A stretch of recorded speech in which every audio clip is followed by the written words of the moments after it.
Once more the storm is howling, and half hid. Under this cradle hood and coverlid my child sleeps on.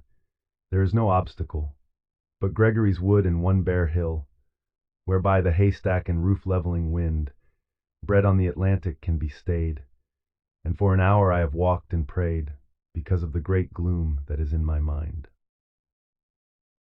I have walked and prayed for this young child an hour, and heard the sea wind scream upon the tower, and under the arches of the bridge, and scream in the elms above the flooded stream, imagining in excited reverie that the future years had come, dancing to a frenzied drum, out of the murderous innocence of the sea. May she be granted beauty, and yet not beauty to make a stranger's eye distraught, or hers before a looking-glass, for such, being made beautiful overmuch, consider beauty a sufficient end, lose natural kindness and maybe the heart-revealing intimacy that chooses right and never find a friend.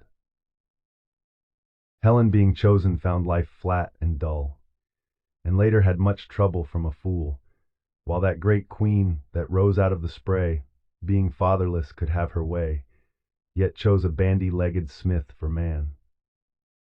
It's certain that fine women eat a crazy salad with their meat, whereby the horn of plenty is undone. In courtesy I'd have her chiefly learned.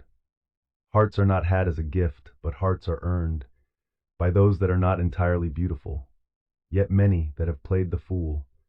For beauty's very self has charm made wise, and many a poor man that has roved, loved and thought himself beloved, from a glad kindness cannot take his eyes. May she become a flourishing hidden tree, that all her thoughts may like the linnet be, and have no business but dispensing round their magnanimities of sound, nor but in merriment begin a chase, nor but in merriment a quarrel. O may she live like some green laurel, rooted in one dear perpetual place. My mind, because the minds that I have loved, the sort of beauty that I have approved, prosper but little, has dried up of late, yet knows that to be choked with hate may well be of all evil chances chief. If there's no hatred in a mind, assault and battery of the wind can never tear the linnet from the leaf. An intellectual hatred is the worst, so let her think opinions are accursed. Have I not seen the loveliest woman born out of the mouth of plenty's horn, because of her opinionated mind, barter that horn and every good, by quiet natures understood, for an old bellows full of angry wind?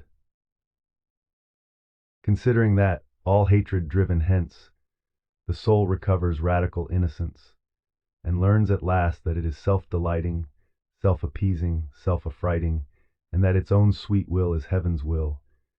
She can, though every face should scowl, and every windy quarter howl, or every bellows burst, be happy still. And may her bridegroom bring her to a house where all's accustomed, ceremonious, for arrogance and hatred are the wares peddled in the thoroughfares. How but in custom and in ceremony are innocence and beauty born? Ceremony's a name for the rich horn, and custom for the spreading laurel tree.